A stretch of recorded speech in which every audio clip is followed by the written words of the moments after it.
Moving on to Section 2. Section 2.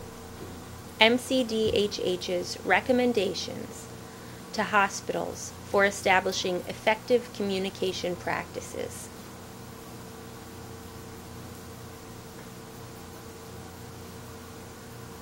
The letter spells out various strategies that hospitals and health clinics should utilize in establishing effective communication practices.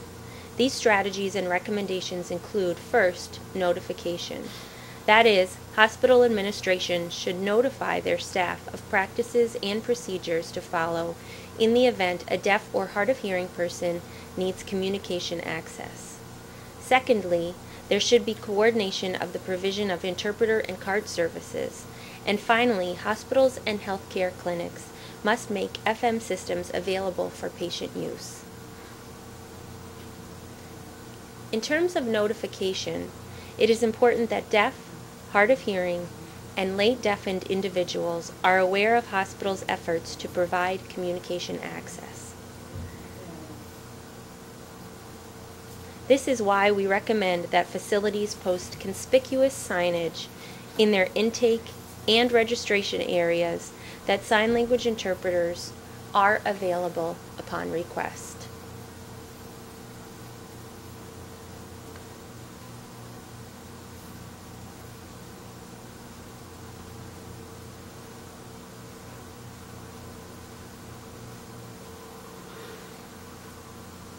Moving on to the recommendation of coordination of communication access services. Hospitals have been informed that they must hire a communication access coordinator.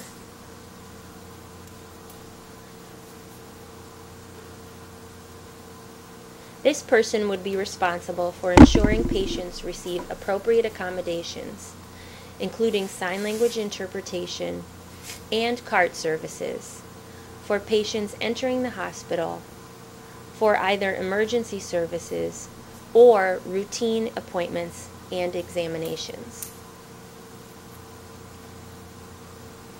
Hospitals and healthcare clinics can still utilize MCDHH's referral services for daytime communication access needs, whether they are emergent or routine.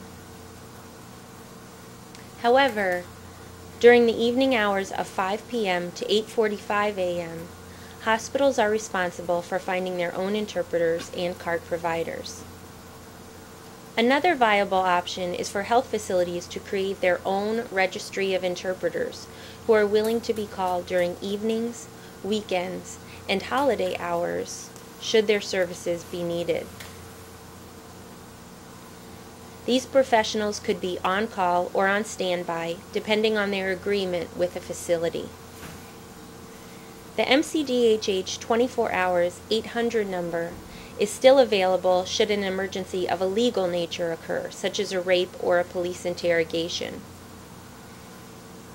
It is important to understand, however, the hotline is only available for legal-related emergencies, and it is not active for medical or mental health-related situations.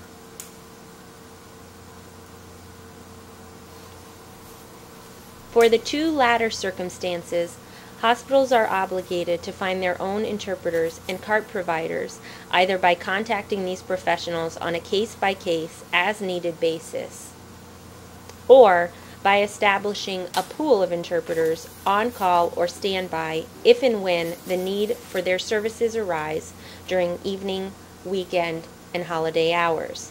The Commission for the Deaf and Hard of Hearing has already provided all of the hospitals in the Commonwealth with a list of interpreters who are on contract with us, who are willing to be contacted for emergency, medical, and mental health situations. The interpreters that MCDHH have on contract have already been vetted through the CORI process, which investigates individuals' criminal history, as well as have documented tuberculosis vaccinations, and have agreed to comply with HIPAA confidentiality regulations, meaning they are prohibited from sharing any medical information of any patient they have interpreted for. Other than using the names of interpreters provided by MCDHH, hospitals can also contact the Registry of Interpreters for the Deaf, a national organization which maintains interpreters' certifications. Hospitals could then utilize RID's website to find local and certified interpreters to contact in the event of an emergency.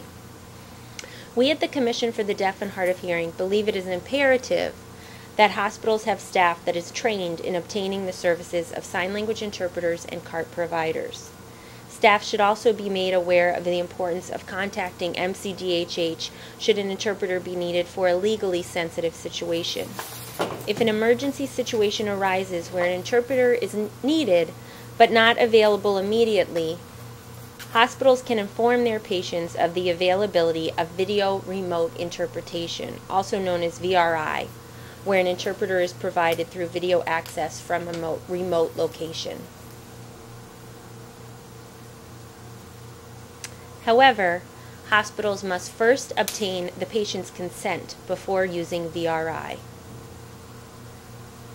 Staff can inform patients of the availability of VRI and obtain their consent through writing or through a recording of someone signing in fluent American Sign Language with English subtitles about the availability of remote interpretation. Should hospitals decide to offer VRI as an option for their deaf, hard of hearing, and late deafened patients, they should make sure to have staff from each shift, as well as emergency room staff who are trained in using the equipment. Signage should also be clearly posted, informing patients of the availability of video remote interpretation.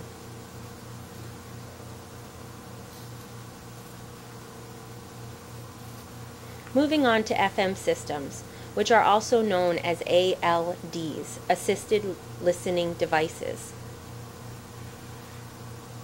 Assistive listening devices assist in amplifying sound for individuals who have hearing loss, but have enough residual hearing left to benefit from amplification. Because hospitals are bustling environments, assistive listening devices and FM systems will allow patients to use headphones to hear only what their doctor or nurse is saying and filter out background noise. Hospitals should have several FM systems to use as backup. CART services are another option to be offered for communication access. CART stands for Communication Access Real-Time Translation. Real-time meaning simultaneous, and translation being a word-for-word depiction of what is being spoken. If a late deafened or hard of hearing person prefers CART for communication access, hospitals should be knowledgeable of how and where to obtain CART services. Section 3 in the letter discusses MCDHH's responsibility in terms of quality assurance. For example, the Commission will oversee that deaf patients receive interpreters, late deafened patients receive CART services, and hard of hearing patients receive FM systems.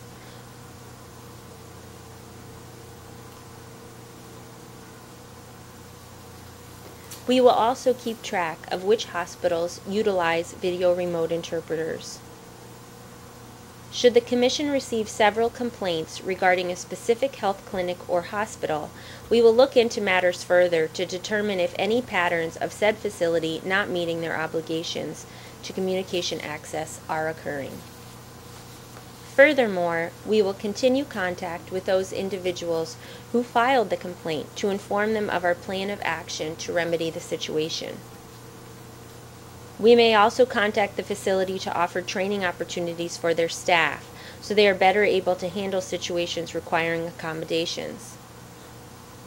Oftentimes, hospital and health clinics have high staff turnover, necessitating repeat trainings and workshops for newly hired staff.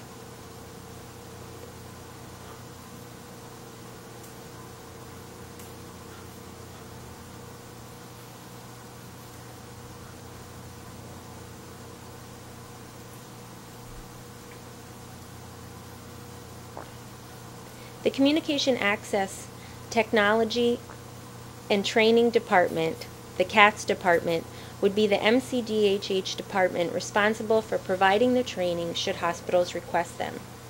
CATS staff can not only provide trainings, but also technological assistance with setting up communication access. The contact person to request trainings or assistance is Deborah Lobsitz, and her email address and phone number is listed here.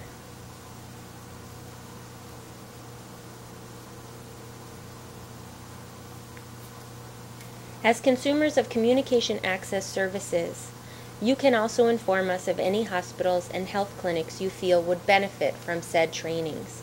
It is imperative that we at the Commission hear from you as consumers regarding your experience in various healthcare settings. The Massachusetts Commission for the Deaf and Hard of Hearing is committed to ensuring that communication access is available for all people. We continue to look forward to working closely with hospitals on these vital issues now that our after-hours emergency program has been cut.